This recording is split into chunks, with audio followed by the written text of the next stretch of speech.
Hi, welcome to my channel. இன்றைக்கி நாங்கள் சாப்பிட்ற பரோட்டா கடை உங்களுக்கு காட்ட போகிறேன். மதுரையில் வசந்த நகர் ஜம் ஜம் பிஜே நாயுடு ஸ்வீட் அதுக்கு ஆப்போசிட் தான் இருக்குது தினேஷ் பரோட்டா கடைன்னு சொல்லி.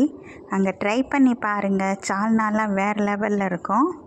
அங்கே சாப்பிட்றவங்க சாப்பிட்லாம், ஆனால் பார்சல் தான் நாங்கள் வாங்குவோம்.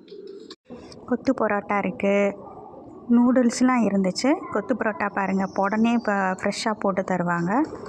நாங்கள் 7 o'clock போனனால அவ்வளவோ ரஷ் இல்லைன்னா ரஷ்ஷாக இருக்கும். கொத்து பரோட்டா எல்லாமே அஃபோர்டபுள் ரேட்டாக தான் இருந்துச்சு.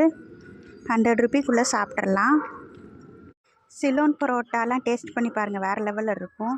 நூடுல்ஸும் செம்ம டேஸ்ட்டாக இருக்கும். நாங்கள் பார்சல் வாங்கிட்டு அப்படியே வீட்டுக்கு வந்தாச்சு. மதுரையில் இருக்கிறவங்க இந்த பரோட்டா கடை ட்ரை பண்ணி பாருங்கள். இந்த சைடு வசந்த நகர் பழங்கானத்த சைடு வந்தீங்கன்னா. Thank you. Like and subscribe to my channel. Thank you.